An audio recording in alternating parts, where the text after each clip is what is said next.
Hello, lovely. Welcome to Tea with Chewy, the podcast where I spill the tea on all things mystical and spiritual. Whether you are a ghost story enthusiast looking for a good vibe or simply curious about your spiritual journey, this is the podcast for you. My name is Tui Takiri. I am your host and guide, and we, my love, are going on a wild adventure together. Hello, my loves, and welcome to another episode of Tea with Chewy. Welcome to episode 7.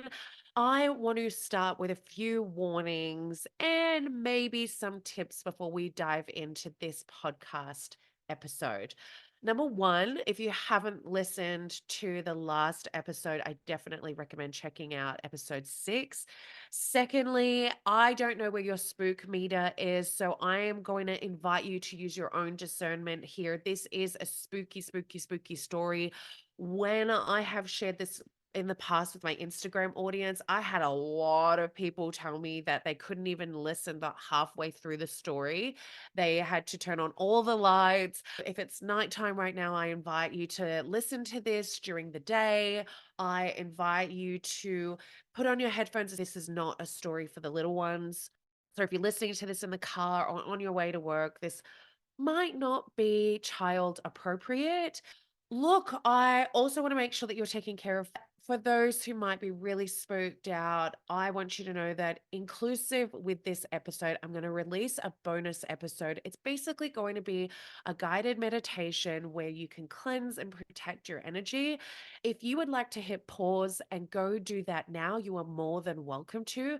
If you feel like you want to listen to this episode and then go and do it, you can do it before this episode, after this episode. Hell, you can even do it during the episode. Okay. So, at any stage, if you feel like you're getting like the heebie jeebies and it isn't a fun experience for you, just hit pause, go listen to the bonus track, and let's dive into it. For those who did listen to last episode, I'm not going to bore you with a whole long story. I tried for weeks to see her, weeks, if not months, and I couldn't see her. I couldn't sense her. She just poof vanished like into thin air. Seriously, I tried everything that I could think of. I remember reading her children's book out loud, hoping that she'd like pop her head into my room. I was like, what could I do? What would a little kid want? What might they be attracted to? Nothing happened. Months had passed and I wanted what I wanted. I really shake my head thinking about this. And all I can put it down to is that I was 11. I was young and dumb. And of all the things that I decide, there's only one thing that I have not tried at this point, and that was opening up my third eye. Now, to give you guys a little bit of context, the spiritual industry wasn't like a huge thing when I was 11. We're talking 20 years ago. We don't have access to information like we do these days. I mean, TikTok wasn't around, Instagram wasn't around. These things weren't around, and the spiritual industry wasn't huge as far as I'm aware. We certainly didn't talk about it in my family. So I had no idea what I was doing. All I know is that when I was younger and I would brush my hand over the TV, I would have this funny sensation that came over my head.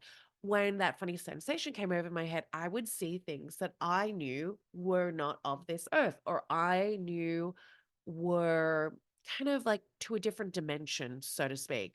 And no disrespect to any of the 11-year-olds that are like alive now. I feel like there's so much more emotional intelligence happening with these kids than where I was at. But for me, I mean, the scenario, I couldn't have picked a perfect scenario even if I wanted to. My parents are out. They're out for dinner. I have no idea where my sisters are. When I'm in the house and I remember this, I feel like I'm alone, but they could have been upstairs in their bedrooms. Have absolutely no idea.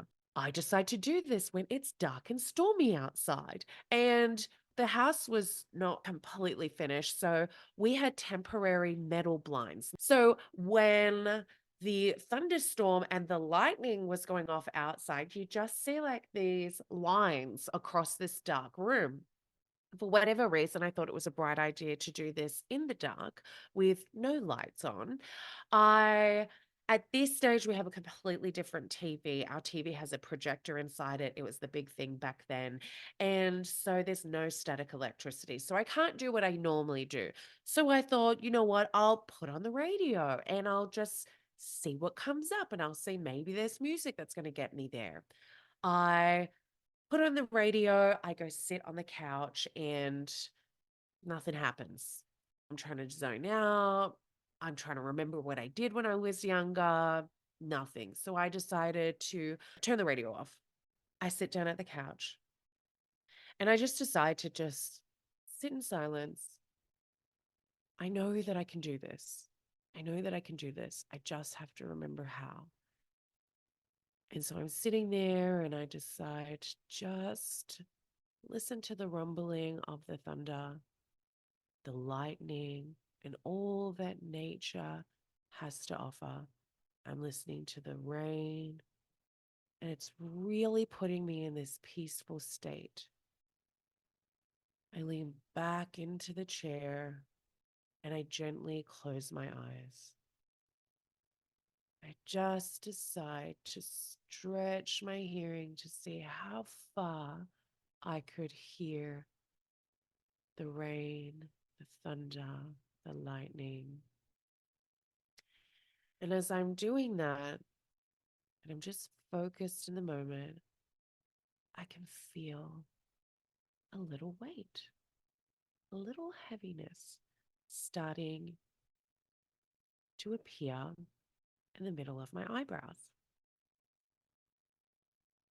And I kind of get excited. I get excited. And the fire in my belly, oh gosh, the fire in my belly is like, this is it. This is it. You're doing it. You're doing the thing. And so I focus, and now I can get that sensation. I can feel it about an inch in diameter, just like when I was little. And as that happens, I really start to focus on stretching that sensation across my forehead. It's not completely all the way, but I can feel now something's in the room. So, of course, I'm really excited. Like, Amy's here. I can feel someone in the room. I couldn't tell if it was a boy or a girl. I just knew I wasn't alone. So I take a few deep breaths. And I don't know if I said this out loud or if I said this in my head, but I said, when I open my eyes, I want to see spirit. As the tingling sensation reaches to max capacity across my forehead, I open my eyes, and not an inch from my face is a man who is staring me directly in my eyes, deep into the depth of my soul. And I just knew he was evil.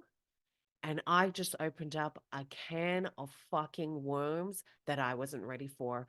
And I went petrified. I was shocked, frozen in my seat.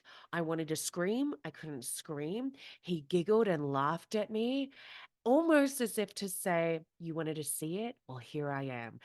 And I cannot tell you how much I wanted to scream, but nothing was coming out. My mouth wasn't moving. I couldn't physically move my arms. I was so scared. I was absolutely petrified.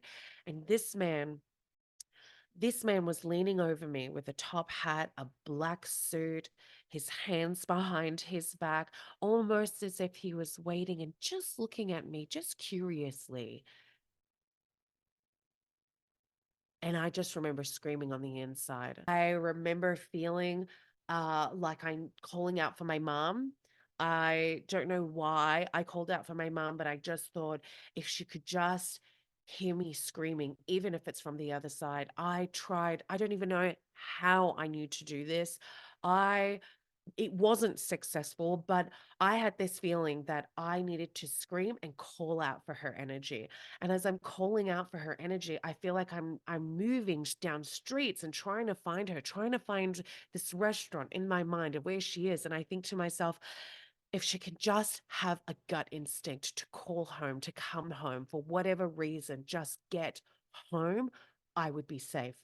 And I'm doing this and it feels like it now when I'm even sharing with you, it probably happened within seconds. But at the time, while I was petrified and frozen in that state, it took forever. And every single second that passed felt like it couldn't go fast enough. It was like time had kind of frozen. That's the only way I can describe it. And as I'm trying to yell out for her, and in the peripheral of my vision, I can actually see that he is not the only man that's standing there in front of me. I'm actually surrounded by men. I am surrounded by men, and they all look very different. Their clothes are worn out. There's a farmer, there's a policeman, there's a mayor, there is just a regular man. There were all of these souls. I wanna say that there was 4 or 5 other men. Um, Even as I'm trying to remember, I can see flashes and I can feel my head getting really scattered, and quite honestly, I felt kind of sick to my stomach. But these men, they kind of stood there. They were, in the perimeters of the room, like in a circle shape, and, this man who was in the top hat, he made me feel like he was the ringleader, and so for a long time, I that's how I associated him. I associated with him as the ringleader, and I knew that I was surrounded by serial killers. I knew that these men would orchestrate horrible things, and they would cover for one another. It felt as this is all happening simultaneously. So I'm calling out for my mom. I'm seeing these men around me. I'm feeling these things inside of my body. And I'm so scared. I still can't move. As that happens, I don't know how else to describe this, but it was like there was part of me that was still in my body and another part of me that just ejected through the top of my head. And I just rose really high. Like I rose really high. I could see my house as if from bird's eye view, as if I was looking down. I now know this as an adult to be called astro traveling. At the time, I didn't know what the hell was going on. As I do this, I hear this call. I don't know what the call was. I don't know why I did what I did. I just felt pulled. I felt pulled to go in this area. So as my consciousness is hovering above our house, I just had this knowing I had to go to Western Australia. I had to go and find my aunt. And I hadn't experienced anything like this before. It was truly unique. No matter how much I screamed, this whole time I'm screaming in my mind. I'm screaming out loud, terrified. Someone help me, help me, help me.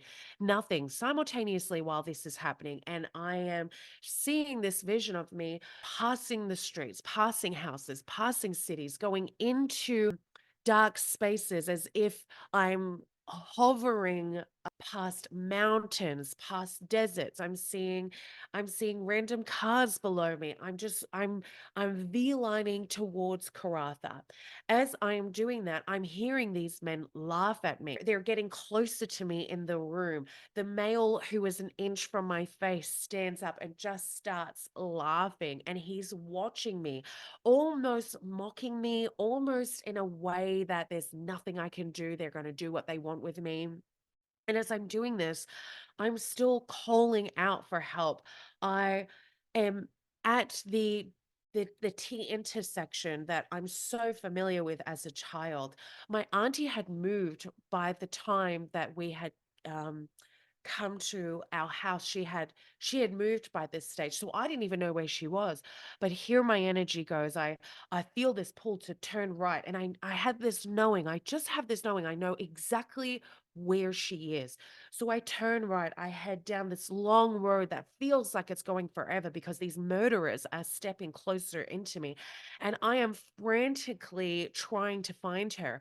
All of a sudden, deep, deep, deep into the dark, I look and there is this street light. And I just have this knowing I've got to turn left. I've got to go left down this street. And there's all these other streets to the left. And I'm starting to get confused and I'm starting to get even more scared because I don't know what these guys are going to do to me. But now, even at this stage, I know that they were about a meter away from me. So they are really close. They're closing in on me. I remember seeing a sign that said dolphin or some kind of animal name. And I knew that when I read the sign dolphin, maybe it was like Dolphin Avenue, I'm not sure. When I read that sign, I knew I was only a street away. So I go down Dolphin Avenue. I I go down there thinking like this feels familiar. Maybe this is it. And it's not it. I can't see her car. So I go into the next street. I hop out of that street. I turn left, take the next left, and I head down. I turn to my right, and there is this house with a green shade cloth. I don't recognize this house, but there in the driveway is my auntie's car. I zoom into that house. I'm walking around the house. For some reason now, instead of me feeling like I'm this little ball that's looking around the house. I don't know how else to describe it. I feel like I'm actually walking. Now I'm walking in the house. I am in the lounge room. I swing a left. Sorry, I turn right and there's the kitchen. I turn left. I sweep left around the corridor and I'm seeing all these rooms and I'm popping my head into each and every room. I see the laundry. I see my cousins in their bedroom sleeping. I'm looking for my auntie and all of a sudden I appear in this room. And I know that this is my auntie's room because it's all black. And I'm nervous about going in there. And I come into this room. And as I'm coming into this room, the men are now really close. And as that happens, something happens and I zoom straight back into my body. I'm not in my auntie's house anymore. I'm in my body. All of a sudden, the men aren't there. I can now move my body. I jump up out of the chair, out of the couch, and I fucking sprint for those lights. And I flick on all the lights and I see nothing there. I am so scared. I am so absolutely terrified. And I freak out. I don't remember a lot of what happened once I turn on the lights. I don't even remember if I saw them before going to bed. I don't remember. All I know is that by the time that I woke up in the morning, I was so spooked out that I honestly thought I had schizophrenia. I honestly thought that I was crazy. I really did. We years back had a family member who had suffered from a mental breakdown and who was diagnosed with schizophrenia. And that family member ended up going into an institution to get better, and they would have to be on medication for the rest of their lives. And I was so scared that I was crazy. I really thought that I was crazy. I thought that if I told anybody, they'd take me away. I thought that if I shared with mum and dad what had happened, that they would go have me tested to see if I was schizophrenic too. And I just wasn't ready to deal with that. I wasn't ready to deal with that. I, uh, I really thought that I'd lost the plot. I've never shared that publicly before about my family's mental health issues in the past, more for the privacy of my family. But I want to be vulnerable. I want to be raw with you. And I want to tell you guys honestly why I never told a soul. I didn't tell anyone. And it makes me really emotional because I can feel my heart racing. And I didn't stop seeing them after that night. I didn't. I would see them all around the house. I would see them everywhere that I went. There was no safe place, weirdly enough, except for my bedroom. My bedroom was the only place that they, for some reason, would never come in. They would never come into my bedroom. but they would watch me as I walked down the hallway. They would watch me as I walked down the stairs. They would pop their head in when I left to go to school. They'd be there watching anywhere in the house, anywhere in the house. It wasn't even that they were just following me around the house. They were really tormenting me. I would have visions of them showing me how they murdered women and raped children, and I would see the blood frenzy. Like, serial killers and murderers, when they get a taste, there's like this frenzy that comes in their body, almost erotic by nature, but not erotic. It's like a power thirst. The only way that I could describe it back then was that I could feel that they were bloodthirsty. They loved it. Like, when they would show me these visions of what they would do to people, they would look deeply into their eyes and they would see the sheer terror in their eyes, and they would choke their life out. Or I remember with one of the women, they were stabbing her, consistently stabbing her. And it was so vivid that I had to tell myself, this isn't real, this isn't real, this isn't real. But I'll never forget one day when they were tormenting me. I had seen in this vision some of her blood had splattered in his mouth, and I could taste blood in my mouth.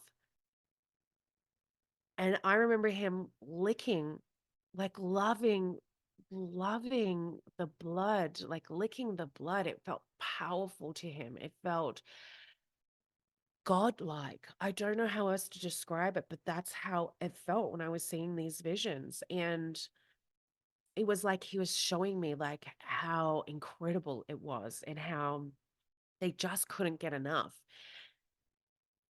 They showed me visions of how they could get away with it. Where my house was, they showed me that where my house was where a lot of the bodies were buried, or that's where a lot of the crimes were committed. And I would always see where my house was this old shack, or this old shed, this old wooden shed, and a horse cart. There's really old wooden ones that we see on the movies. I would see that. And when this happened, I also know that there were instances there in my peripheral where the grass or the vegetation, it felt like I was on a farm. And the grass or vegetation where this shed was, it was like, unless you knew that it was there, we were surrounded by fields of plants, and no one was going to hear you scream. No one was going to hear you scream. And that was my life for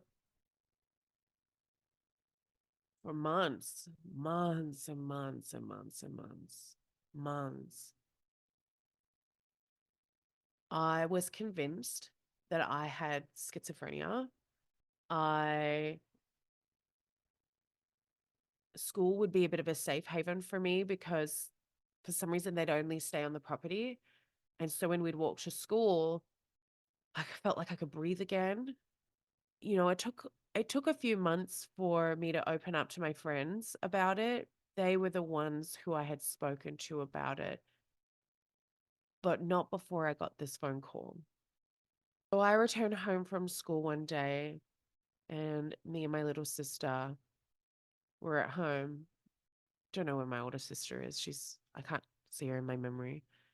And the phone rings. And I answer the phone and I say hello. I can hear this female's voice reply, "Who's this?" I was kind of startled because I didn't recognize the voice. She kind of sounded pissed off and aggressive. And I never heard anybody say that to me on the phone. And she says, "Tui." "Yeah." She goes, "It's Auntie. Who's the man in the house?" And fuck me. As brown as I am, I'm sure you would have seen all the pigment leave my skin. I never told one living soul.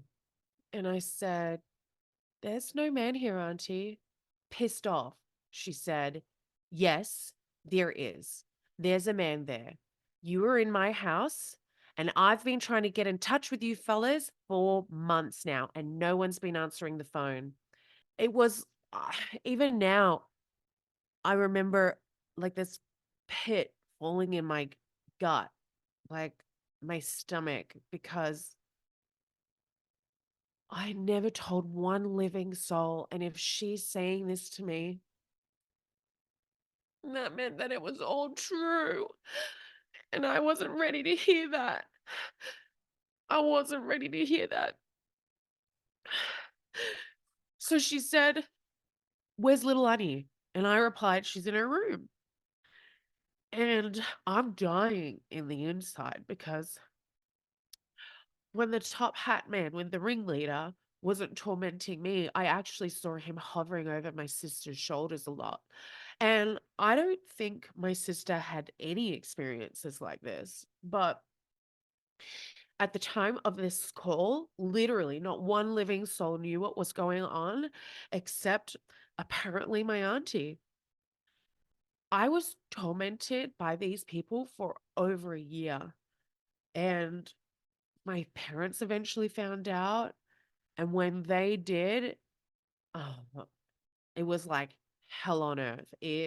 My parents were convinced that I was making it up. I don't know that I can share with you all of the details that happened once my auntie got involved.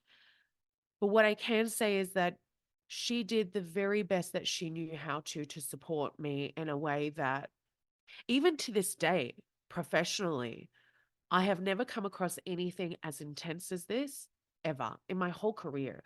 So I really want to drum into the fact that, there's a lot of people who either don't have the experience or they've just never walked through life like this before. And I'm 11 years old when this is happening.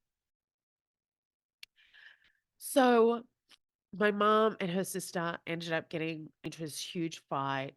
I don't blame that my parents thought that I was lying to them. As a child, I learned at the age of 4 that telling the truth got you in big trouble, because there was an incident where I told my parents that my brother, who begged me to keep this a secret, he had cigarettes in his bag, and I was 4 years old when this happened. And I just remember him at the kitchen table. He made one remark, and I said, "Yeah, well, Keith's got cigarettes in his bag." And I never forgot how my dad, who was cooking steak at the time, looked at me, and my mum, who was feeding my sister in her high chair, looked at my brother. And the next memory I have after that, my brother's being sent away to New Zealand. And told myself from that time onwards that being honest, only bad things came from being honest. So I used to lie a lot.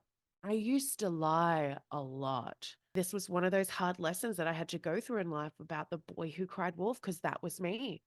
I am telling them the truth. And I am being tormented by murderers. And our family on the other side were trying to help. And they just wouldn't believe me. And I didn't know what to do.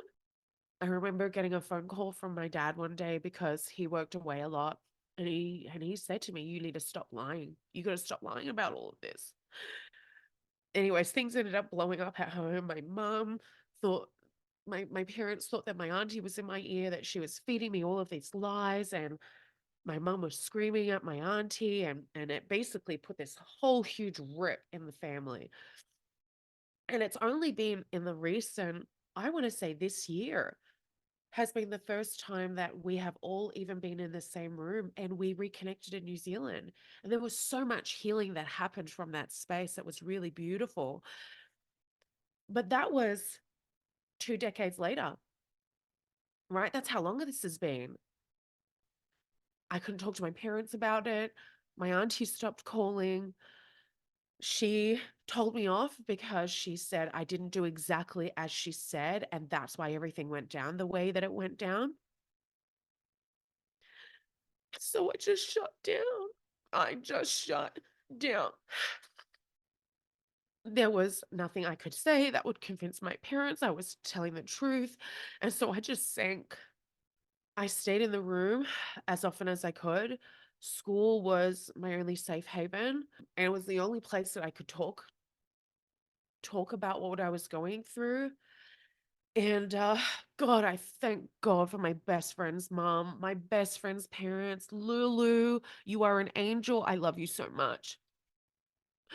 Because it never mattered what was going on in my life.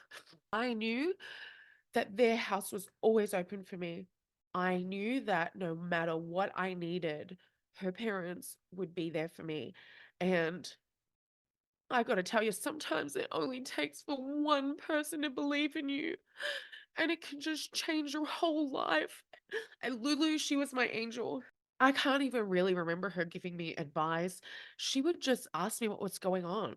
She'd ask me about what was happening in the house. Uh, Lulu is a ghost story enthusiast. She loves this stuff. She has always been one of my number one cheerleaders from the very beginning. She was one of the first people to believe in me. I don't know what I would have done if no one had believed in me. Because fuck me, it was fucking hard at home. It was really hard at home. I wish I could tell you that that was it, but it wasn't. Years passed. Eventually, my mom would have mediums come and visit the house, just friends of hers. And I remember two would tell her, "Why are you not protecting this child? Why don't you have things protecting her in her room?"